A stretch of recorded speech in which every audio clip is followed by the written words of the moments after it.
Se você começar a ler o capítulo 6, você vai ver que do verso 1 ao verso 5, Paulo vai falar ele vai dar uma orientação quanto aos cristãos da Galácia, como eles deviam tratar os irmãos que haviam caído em pecado. Ele vai colocar um princípio aqui de 1 a 6, dizendo que a gente deve tratar com misericórdia, sabendo que nós corremos o mesmo risco, não é?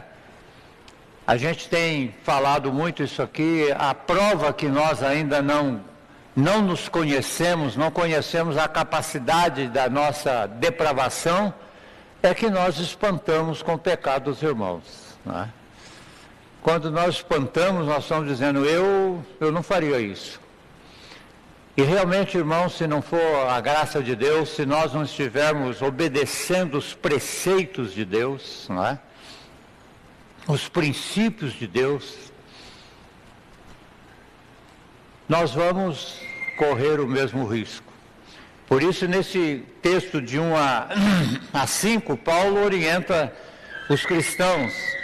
Ele diz para corrigir o irmão com brandura, guardar para que não seja tentado, para participar do momento difícil, levar a carga uns dos outros, não ter um conceito errado de si mesmo, né? Ele diz, porque se alguém julga ser alguma coisa, não sendo nada, a si mesmo se engana.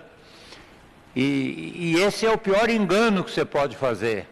Enganar os outros é muito ruim, mas viver enganado é terrível, é pior.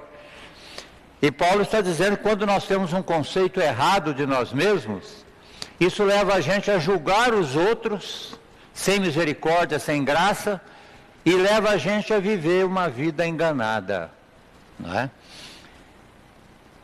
E agora nesse texto que nós lemos de 6 a 10, Paulo vai dar instruções com relação...